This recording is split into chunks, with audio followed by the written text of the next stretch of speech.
Welcome everyone. Welcome to my YouTube channel zero association. जैसा कि इस समय हम लोग उत्तराखंड के जोशीमठ के बारे में बहुत कुछ न्यूज में सुन रहे हैं कि ये जो सिटी है ये पूरी तरीके से धंसती जा रही है। तो बहुत सारे डिबेट्स आपने सुने होंगे, बहुत सारी चीजें आपने सुनी होंगी। तो आज हम उसके बारे में ये जानने जा रहे हैं कि वो जो सिंकिंग हो रही है उस सिटी में क्या क्या प्रॉब्लम्स आ रही हैं, उनका मेन रीजन क्या क्या है और क्या ऐसे फैक्टर्स हैं जिनसे उनको प्रिकॉशन हम कर सकते हैं या कर सकते थे। तो इन पर हम जानेंगे। तो जो सिंकिंग सिटी ऑफ इंडिया इस समय चल रहा है वो है जोशीमठ। और जोशीमठ में कुछ इस तरह से आप देख रहे हैं, जैसा कि फिगर में ये जैसे एक कोर्ट है, उसमें ये बड़ा सा एक दरार सी आ गई है जमीन में। यहाँ पर आप देख रहे हैं घरों में बहुत सारी दरारें आ गई हैं। ये घर के पूरे दरार, तो ये क्यों हो रहा है, कैसे हो रहा है, उसके बारे में हम इस वीडियो में पूरा टेक्निकलिटी से समझेंगे। तो सबसे पहले इसमें हम कौन कौन से टॉपिक कवर करेंगे कि टोपोग्राफी वहाँ की कैसी है, कैसा दिखता है वो जगह जिसकी वजह से ये सब चीजें हो रही है, उसका कारण क्या क्या है। मिश्रा रिपोर्ट क्या है, आपने सुना होगा एमपी मिश्रा रिपोर्ट। हर जगह जहां भी न्यूज में आप देख रहे होगे एमपी मिश्रा रिपोर्ट की बात हो रही है, तो वो रिपोर्ट है क्या, और वहां पर कौन कौन से और कंस्ट्रक्शन प्रोजेक्ट अभी चल रहे हैं जिन पर बहुत सारा ब्लेम डाला जा रहा है। अर्बन डेवलपमेंट वहां पर क्या हुए हैं जो गलत हो गए हैं, और नेचुरल कॉजेज क्या क्या है, क्योंकि ऑब्वियसली बात है कुछ ना कुछ तो नेचुरल कॉजेज हैं जिसकी वजह से ये सब हुआ है। और अदर एग्जांपल्स, क्या दुनिया में केवल ये पहली बार ऐसा हो रहा है कि कोई सिटी धंसती जा रही है, या पहले भी ऐसा कुछ हुआ है।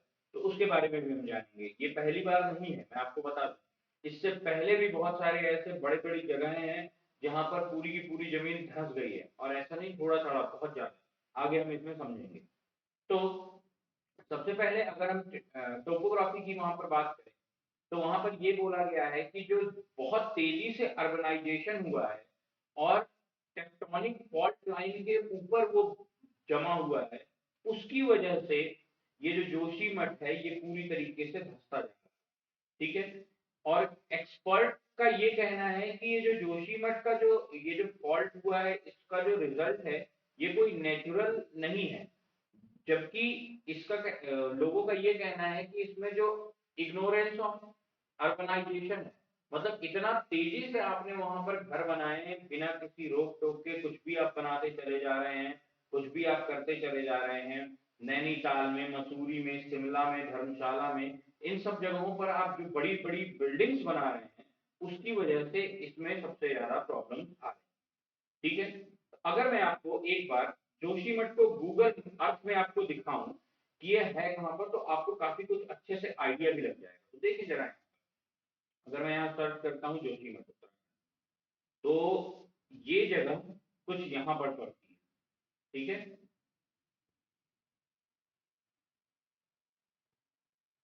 कुछ यहाँ पर,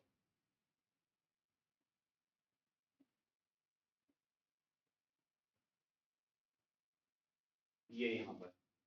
अब इसको ध्यान से देखिए आप इस जगह को। एक तो पहले तो ये आपको साफ साफ दिख रहा है कि बहुत ज्यादा हिमालयन रीजन में है ये। और अब इसको थोड़ा ध्यान से देखिए, ये जो यहाँ से ये जो कॉर्नर से चीजें आ रही हैं, ये जो रेड कलर की लाइनिंग में है ये जोशीमठ का एरिया है। अब यहाँ पर ये जो लाइन आ रही है ना, ये अलकनंदा रिवर है, ये यहाँ पर अलकनंदा नदी है। ठीक है। अब इसको थोड़ा ध्यान से देखिए 3D मैप। अब आपको कुछ चीज क्लियर हो रही होगी कि एक तो जोशीमठ पूरे ढलान पर बसा हुआ है। ठीक है। जोशीमठ पूरे ढलान पर बसा हुआ है।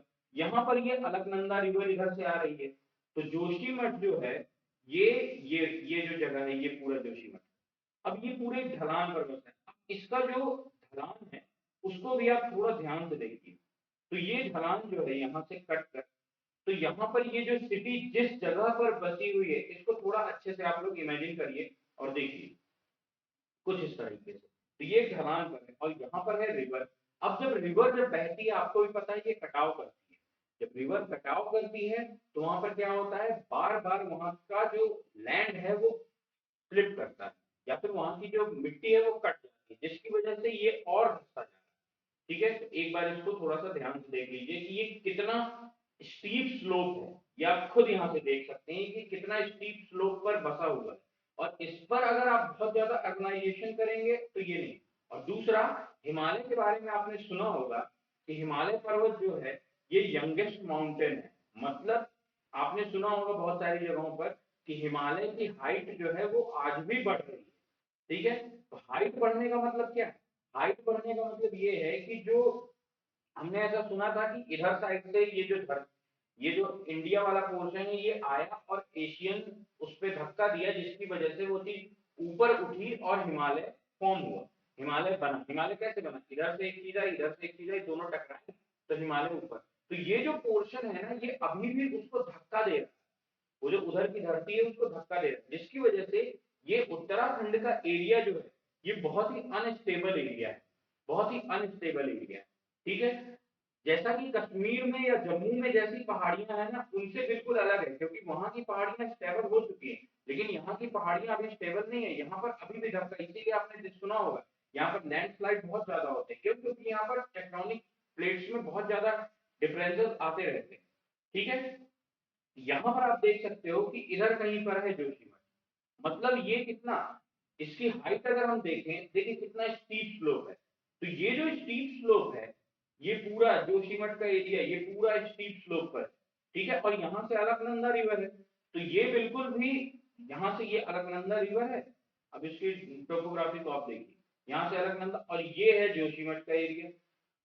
ठीक है, ये गूगल अर्थ का स्क्रीनशॉट। अब यहाँ पर एक बहुत स्टीप स्लोप है, जिसकी वजह से यहाँ से आप देख रहे हैं, और एक स्टीप स्लोप में आपने एक चीज में गौर की कि ये कुछ इस तरह शेप में है, ये इस शेप में। ठीक है, मतलब यहाँ पर क्या हुआ है, ये जो जोशीमठ जहां पर आपने बसा दिया ना, ये कोई स्टेबल लैंड नहीं है। यहाँ पर एक पहाड़ था, नदी के कटाव की वजह से यहाँ की जो मिट्टी है वो खिसक के नीचे की ओर गिर गई, यानी कि लैंडस्लाइड हुई, और वो लैंडस्लाइड पर आपने एक सिटी बसा दी। ये लैंडस्लाइड आप बिल्कुल इस स्ट्रक्चर से पहचान सकते हो। देखिए, ये लैंडस्लाइड हुई, यहाँ से मिट्टी नीचे की ओर आ गई, और इस मिट्टी पर अब आप कहो कि मैं शहर बसा दूं, तो और आप कहो कि ये स्टेबल भी रहे, ये बिल्कुल भी पॉसिबल नहीं। हाँ, एक लेवल तक हो सकता है कि आप छोटे छोटे घर बनाएं या जिनके लोड्स कम है वो आप करोगे तो चल जाएगा, बट अगर आप बहुत ज्यादा अर्बनाइजेशन कर दोगे और जबकि नीचे से यहाँ से नदी लगातार कटाव करेगी, तो ये बिल्कुल भी पॉसिबल नहीं होगा। ठीक है, तो काफी कुछ आपको क्लियर हो गया। अब एक और चीज, ये है इंडिया का मैप, और यहाँ पर मैंने 5 जोन में इसको बांट के रखा है। मैंने नहीं, ये ये 5 जोन ये कहलाते हैं अर्थक्वेक जोन। तो अर्थक्वेक जोन का मतलब ये है, जो 5वां जोन है वो रेड एरिया से मैंने दिखा दिया। रेड एरिया का मतलब ये है, ये बहुत ही ज्यादा संभावित भूकंप क्षेत्र है। इसका मतलब है यहाँ पर भूकंप आ सकते हैं, जैसे यहाँ पर गुजरात का ये है भुज, जहां पर भूकंप आया था। अब ये उत्तराखंड का एरिया ध्यान से देखिए, रेड जोन में है, ये 5वें जोन में, मतलब ये स्टेबल नहीं है। और आप वहां पर बार बार ऐसे स्ट्रक्चर बनाओगे जो कि जिनका सेल्फ वेट बहुत भारी होगा। आपने सुना होगा कि अभी जोशीमठ में बहुत सारे होटल को ढहाया जा रहा है। क्यों ढहाया जा रहा है? क्योंकि उनका सेल्फ वेट बहुत ज्यादा है, अगर थोड़ा भी भूकंप आया वो पूरे वो कोलैप्स हो जाएंगे। ठीक है, इसकी वजह से तो ये भूकंप जोन 5 में। तो जोन 5 में अलग तरीके की हम लोग अर्थक्वेक इंजीनियरिंग पढ़ते हैं और वहां के हिसाब से डिजाइन करते हैं। कोई भी स्ट्रक्चर वहां ले जाकर आप नहीं बना सकते हो। जो स्ट्रक्चर आपने फर्स्ट या सेकंड जोन में, जो मान लीजिए आपने मध्य प्रदेश या उत्तर प्रदेश में जो घर बनाए हैं, उसी तरीके के घर आप सोचोगे आप उत्तराखंड में बना दो, ऐसा नहीं है पॉसिबल। ठीक है, ये समझना होगा। देन शॉर्ट में हम क्या बोल सकते हैं कि जोशीमठ कोई सडन नेचुरल क्लाइमेटी का कारण नहीं है। ये क्या हुआ है, एक अर्बनाइजेशन हुआ है, रूथलेस इग्नोरेंस ऑफ अर्बनाइजेशन। भाई आप घर बनाते जा रहे हो, घर बनाते जा रहे हो, नैनीताल, मसूरी, धर्मशाला, शिमला, आप चले जाओ, वहां इतने बड़े बड़े घर बने, होटल्स बने हुए हैं। तो जब वहां पर इतने बड़े बड़े आपने घर और ये सब चीजें बना दिया, अब आप कह रहे हो कि नेचुरल कॉज से हो रहा है, तो ये नेचुरल कॉज से नहीं हो रहा है।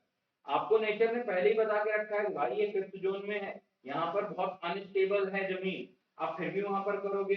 और सबसे बड़ा जो साइंटिस्ट मानते हैं यहाँ का सबसे बड़ा कारण, जोशीमठ की अगर मैं बात करूं, तो इम्प्रॉपर ड्रेनेज मैनेजमेंट इन जोशीमठ। इसका पहले भी हाईलाइट किया गया था कि जोशीमठ में जो ड्रेनेज सिस्टम है, मतलब जो पानी निकल रहा है या जो ऊपर से पानी आ रहा है, जो भी है, वो ड्रेनेज सिस्टम इतना इम्प्रॉपर है कि उसकी वजह से भी इसका बहुत सारा कारण।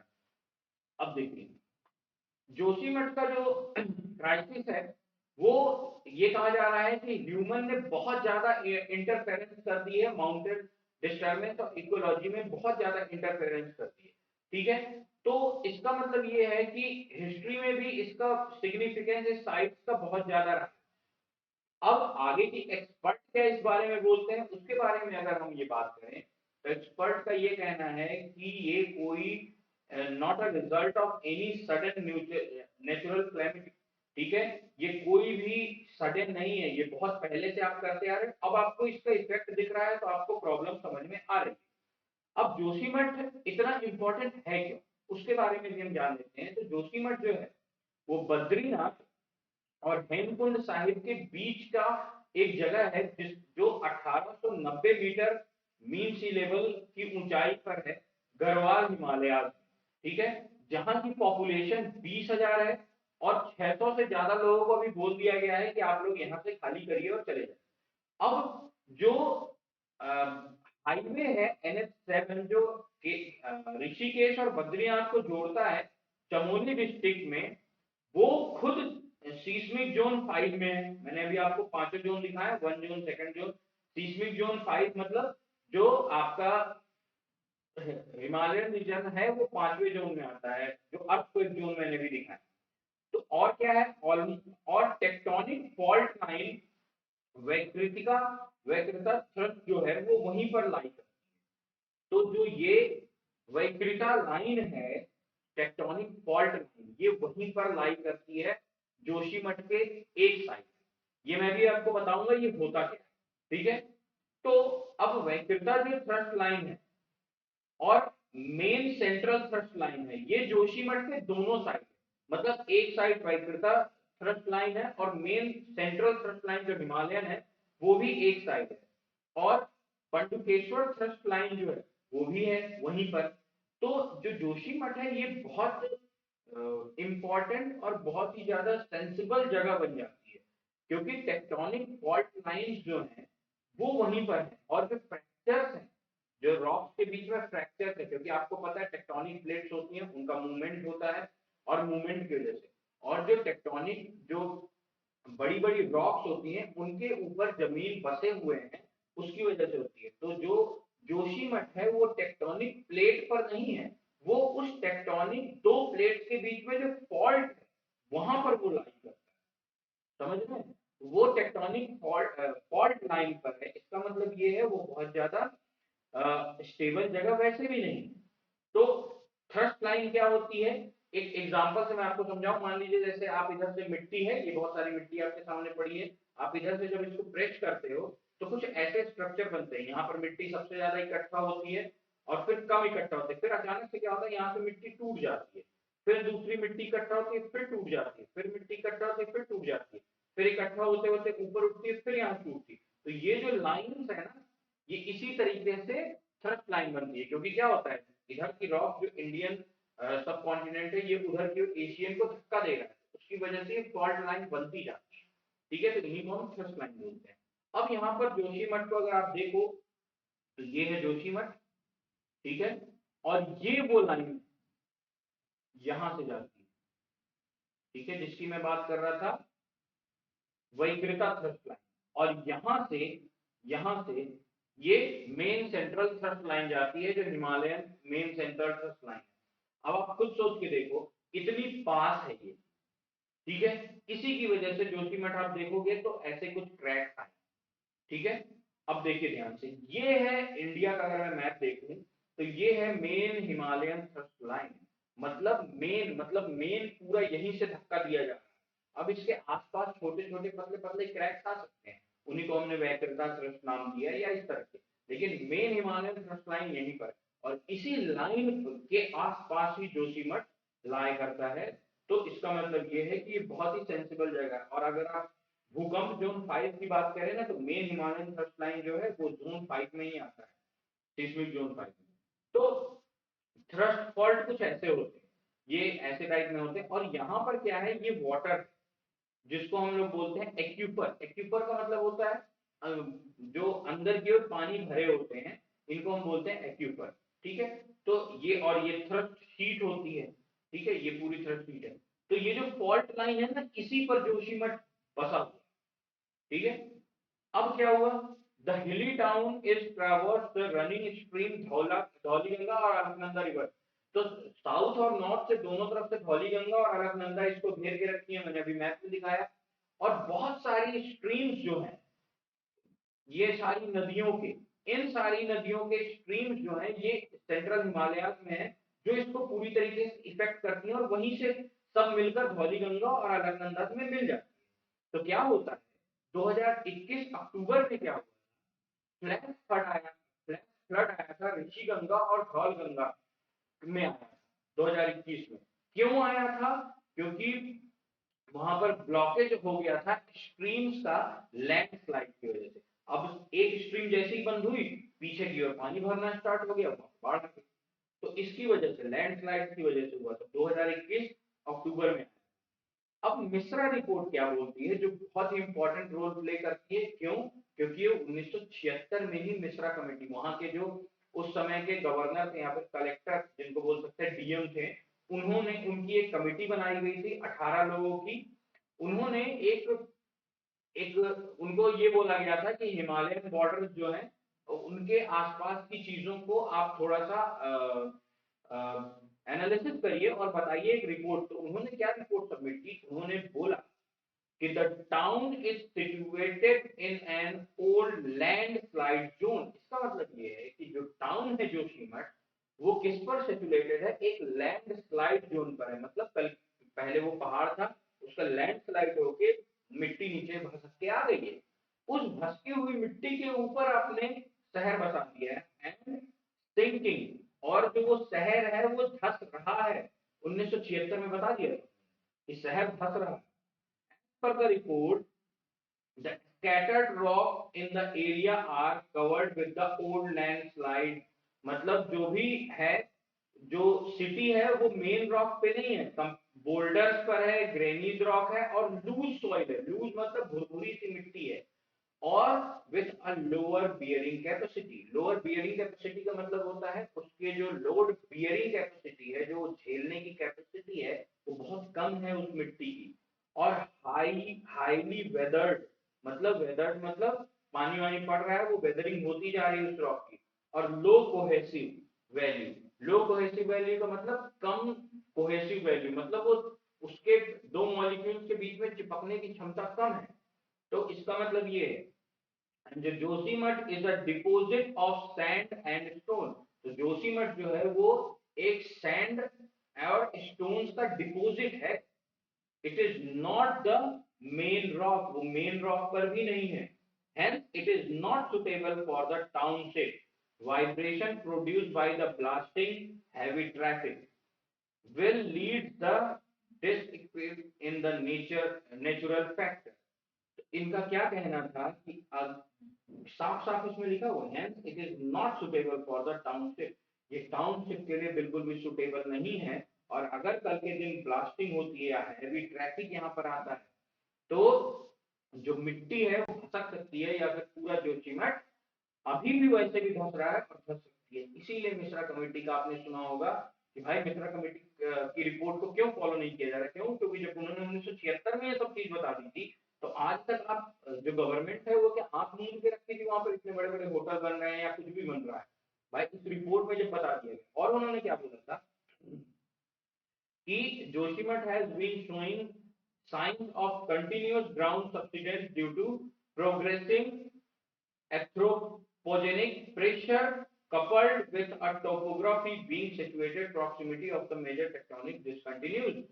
मतलब जो टेक्टोनिक प्लेट्स हैं उनके बीच में जो डिसकंटिन्यूटी है, उसकी वो जो है उसकी वजह से ये लगातार धंसता जा रहा है।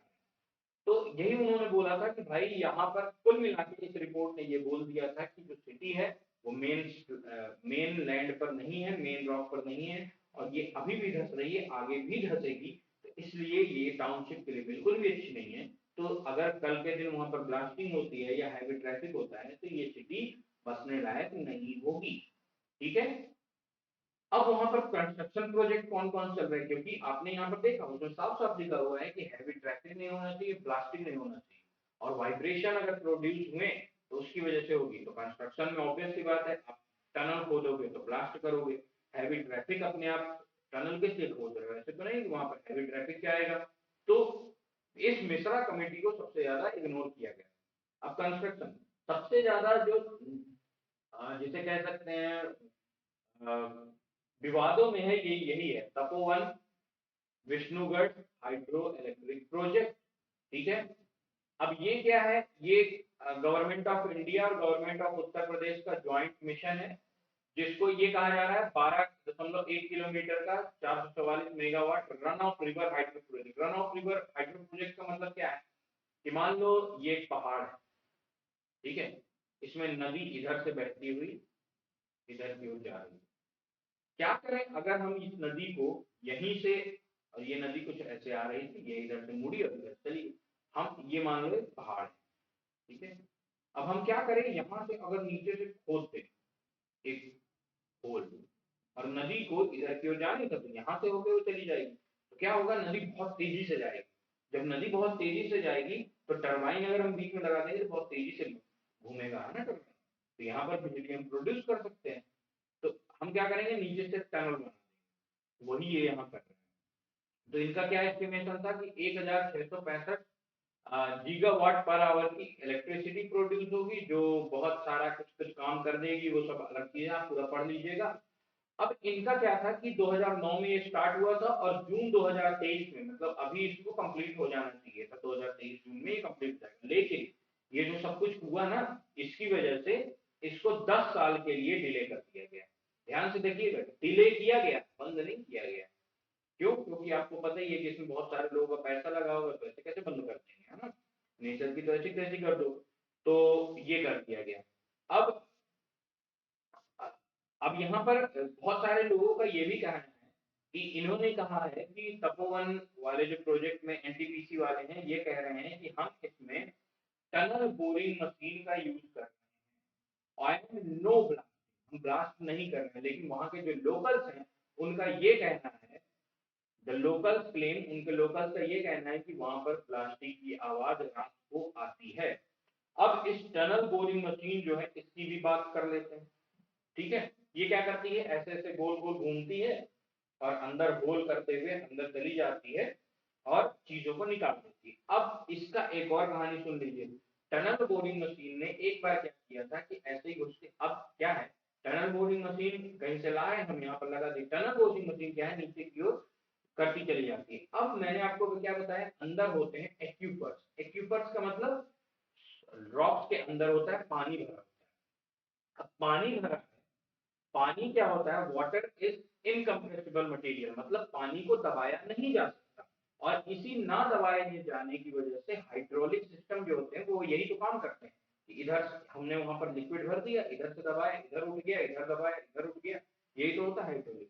तो पानी जब दबाया नहीं जा सकता, तो रॉक्स के अंदर पानी भरा है, ऊपर का लोड, पानी दब नहीं रहा, मतलब रॉक स्टेबल। अब आपने क्या किया, टनल बोरिंग मशीन से उस रॉक में छेद कर दिया, उसको कहते हैं रॉक पंचर कर देंगे। जब आपने पंचर किया, पूरा पानी बाहर निकल गया, और ऐसा हो भी चुका है, आप गूगल करके पढ़ लीजिएगा, लाखों लाखों गैलन पानी बह गया था, साफ पानी। अब जब वो पानी बह जाएगा तो वो जगह क्या होगी, खाली हो गई। जब वो जगह खाली हो गई और आप ये रॉक है, यहाँ पानी भरा है, यहाँ रॉक है, अब आपने बीच का पानी खाली कर दिया, यहाँ पर लोड डालते जा रहे हैं, धंस नहीं जाएगा, यही ना कर रहे हो, धंस तो जाएगा, ये ऑब्वियस बात है। तो ये चल रहा है, ये है वो टनल प्रोजेक्ट। यहाँ से छेद करेंगे, ये नदी इधर से जा रही है इधर की ओर, यहाँ छेद करके इधर साइड निकाल देंगे पानी, है ना, तो यही है इनका सिस्टम। और यहाँ पर है जोशीमठ। अब इनका ये कहना है कि हम तो भैया जोशीमठ के नीचे से तो ये प्रोजेक्ट ले ही नहीं जा रहे हैं, तो जोशीमठ का इससे क्या फर्क पड़ रहा है। तो भाई आप देख लो कि जोशीमठ तो थोड़ा बगल में है इनके, तो कुल मिला के ये है कि यहाँ पर सब ऐसे ही चल रहा है सिस्टम। भाई आप कहीं पर भी हलचल करोगे, इफेक्ट तो पूरे उस पर पड़ेगा ना, उस रॉक्स पर। ठीक है, तो ये है। अब एक और प्रोजेक्ट यहाँ पर चल रहा है, बाईपास प्रोजेक्ट। 6 किलोमीटर का बाईपास है, जो 2019 में कहा गया था कि बद्रीनाथ वाले जो 16 किलोमीटर का है उसको कम कर देगा। तो अभी ये बाईपास 12 किलोमीटर से 5.5 किलोमीटर को Marwari bypass one way operating start हो गया है, और जोशीमठ वहां पर बीच में पड़ता है। तो ये भी अभी स्टार्ट हो रहा है, और इसको और बड़ा किया जा रहा है इस प्रोजेक्ट को, और मतलब चौड़ीकरण हो रही है रोड की। ठीक है, पहले वन वे था, अब इसको टू वे किया जा रहा है और भी बड़ा किया जा रहा है। इस पर भी है, क्योंकि ठीक है डिस्टेंस कम हो रही है वो हम मान रहे हैं, लेकिन भाई वहां पर ऐसी जगह नहीं है कि आप पहाड़ काट काट के रोड चौड़ी करते जा रहे हैं। ठीक है, तो ये है कुछ वो प्रोजेक्ट। दिल्ली से ऋषिकेश, ठीक है, ये गंगोत्री हो गया, ठीक है, ये रुद्रप्रयाग हो गया, इस तरह ये बढ़ता है।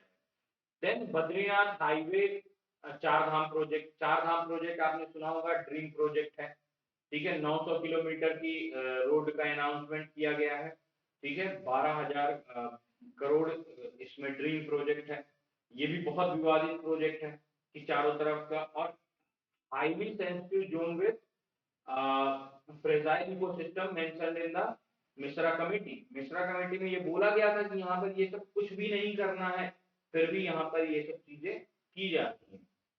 इनके बारे में आप पढ़ लीजिएगा, चार धाम प्रोजेक्ट में क्या किया जा रहा है। ये देखिए ट्रैफिक कितना बुरी तरीके से बढ़ता जा रहा है। अब ये ट्रैफिक जब वहां पर आएगा तो लोड तो रॉक्स पर ही जाएगा ना भाई, तो बद्रीनाथ केदारनाथ इन सबको जोड़ दिया जाएगा, वो अच्छी चीज है, लोग पहुंचेंगे वहां।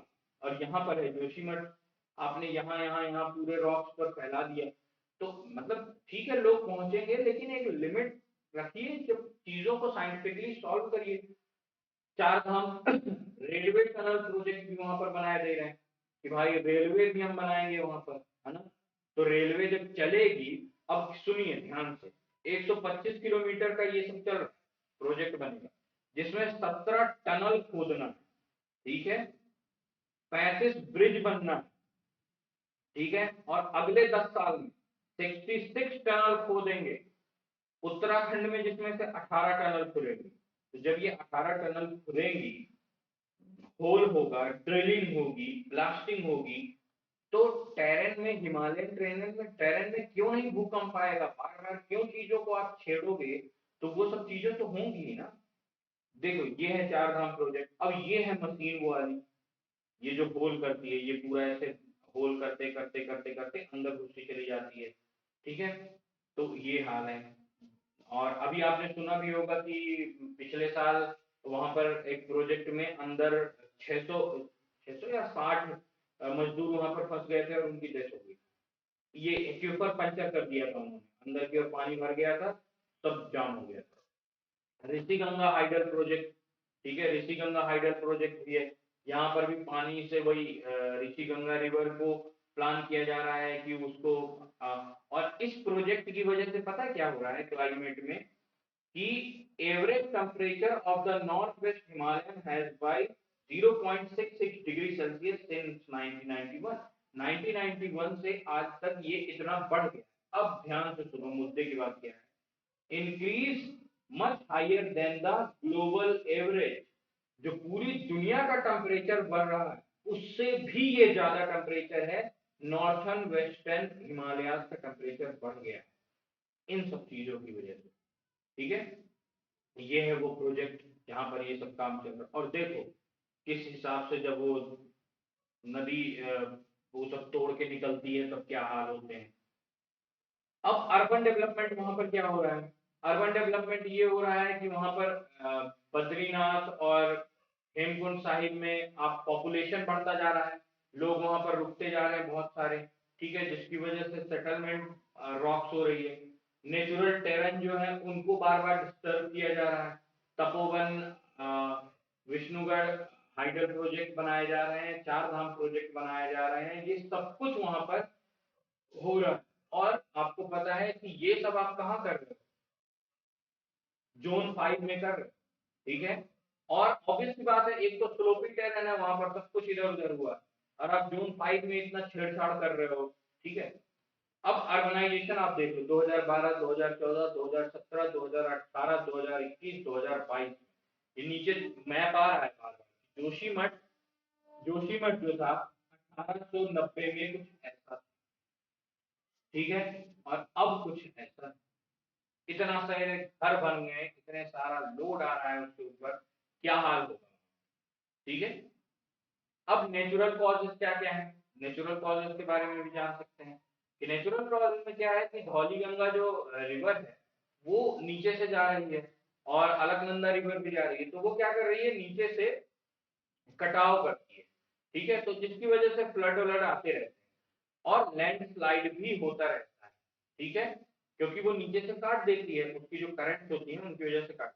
और दूसरा क्या है दूसरा एक है कि उसमें जो हिमालयन टाउन है, जो टाउनशिप है, उसमें बहुत सारे जियोलॉजिस्ट ने ये हाईलाइट किया है कि water could be seeping into the ground, weakening the land slowly but constantly.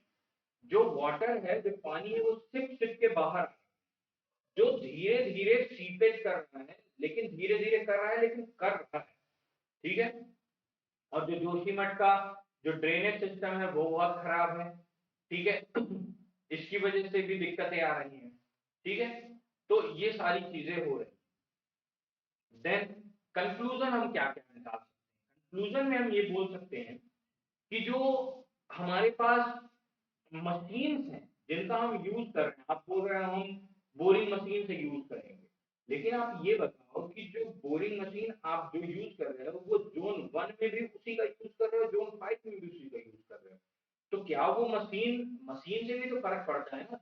आप जोन 1 में जिस अर्थ को जोन 1 जहाँ की रॉक्स बहुत स्टेबल है, आप वहां पर भी उसी मशीन से वाइब्रेशन उतना ही दे रहे हो, आप वहां पर भी वही दे रहे हो, तो ऑब्वियस सी बात है कुछ करो, क्योंकि वहां की बियरिंग कैपेसिटी सॉइल की बहुत कम है।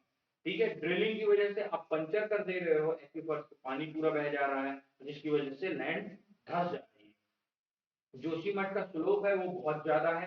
ठीक है, आपने कभी कभी देखा होगा अपने गांव में या घरों में, जब घरों के आसपास हम लोग जहाँ पर बोरिंग करते हैं ना, बोरिंग, वहां पर घरों में क्रैक आने लगते हैं। आपने देखा होगा पुराने समय के घरों में जो मिट्टी के घर बनते हैं वहां पर क्रैक है, जहाँ पर बोरिंग वोरिंग हो जाती है, बहुत पुरानी बोर होती है, वहां पर क्रैक्स आ जाते हैं, वो इसीलिए क्योंकि वहां की जमीन धंसना स्टार्ट हो चुकी होती है। ठीक है, तो ये होता है। इसरो की रिपोर्ट अभी आई थी, उसका भी मैं थोड़ा सा जिक्र कर दूं, जिसको हटा दिया गया है अभी। इसरो की रिपोर्ट में ये बोला गया है कि पिछले 5 या 7 साल में जो जोशीमठ है वो 9 सेंटीमीटर, लेकिन पिछले 2 हफ्ते में 5 सेंटीमीटर धंसे। उस 9 में से 5 सेंटीमीटर वो पिछले 2 हफ्तों में धंसा। अब आप समझ लीजिए कि कितनी तेजी से उसमें आ रहा है। अब मेरा प्रश्न ये है कि जो मशीन्स हैं वो सेम मशीन क्यों यूज की जा रही है, जो जियोलॉजिस्ट हैं या इन्वायरमेंटलिस्ट हैं उनको इग्नोर क्यों किया जा रहा है। ठीक है, ये जो 4 धाम प्रोजेक्ट है इसको बनाने के लिए सुप्रीम कोर्ट ने एक टीम बनाई, उस टीम में एक इन्वायरमेंटलिस्ट को रखा गया। अब उन इन्वायरमेंटलिस्ट ने रिजाइन कर दिया, क्यों, क्योंकि उनका ये कहना था कि वहां पर डिसीजन पहले से ही हो चुका था, हम लोगों को बस दिखाने के लिए वहां बिठाया। तो जब उनकी बात आपको नहीं सुननी तो आप मतलब फिर आप क्यों ब्लेम करते हो दूसरों को। ठीक है, अब सिंकिंग स्टार्ट हो चुका है, मतलब वो जो सिटी है वो धंसना स्टार्ट हो चुकी है, और वो धंसते धंसते धंसते अब वो धंस ही जाएगी, उस पर किसी का कोई बस चलना नहीं है। ठीक है, और ये कोई पहला एग्जाम्पल नहीं है इस पृथ्वी पर। देखिए यहाँ पर ध्यान से, ये कैलिफोर्निया के एग्जाम्पल है। ठीक है, कैलिफोर्निया के 1925 में जमीन यहाँ थी, 1955 में जमीन यहाँ पहुंची, 1977 में जमीन यहाँ पहुंची, देख लो।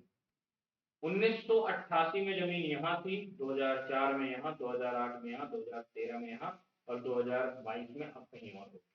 तो ये दुनिया का पहला एग्जाम्पल नहीं है कि पूरी जमीन धंसती चली जा रही है या लैंडस्लाइड होता जा रहा है या कुछ होता जा रहा है, ये बहुत बार हो चुके हैं, और अगर ध्यान नहीं दिया गया तो ये आगे भी होते जाएंगे। नेचर की तरफ से हमें बहुत सारे वार्निंग्स दिए जाते हैं, बहुत सारी चीजें वार्न की जाती हैं, अगर हम उनको नहीं सुनेंगे, नहीं समझेंगे, तो नेचर एक दिन हमें डिस्ट्रॉय कर देगी, हमें पता भी नहीं चलेगा। ठीक है, बहुत सारे लोग बेघर हो गए, अब उनका कोई कसूर नहीं है उसमें। क्यों, क्योंकि जब कंस्ट्रक्शन हो रहा था तब गवर्नमेंट क्या कर रही है। भाई जब मिश्रा कमेटी ने 76 में ही आपको रिपोर्ट प्रस्तुत कर दी थी कि वहां पर नहीं करना, तो आपको एक सख्त रूल बना देने चाहिए थे कि इसके अलावा जो भी कुछ करेगा तो हमसे पूछ कर करे, या मतलब कुछ तो होना चाहिए था। ठीक है, चलिए जो हो गया सो हो गया, लेकिन आगे हम इस चीज का ध्यान रखें। तो आई थिंक आपको इस वीडियो की मदद से आपको काफी कुछ चीजें क्लियर हो गई होंगी, काफी टेक्निकलिटीज क्लियर हुई होंगी। तो आई होप कि वीडियो हेल्पफुल लगा होगा, और कोई भी डाउट है या कुछ चीज पूछना है तो आप मुझसे कमेंट सेक्शन में भी पूछ सकते हो। Goodbye, good night.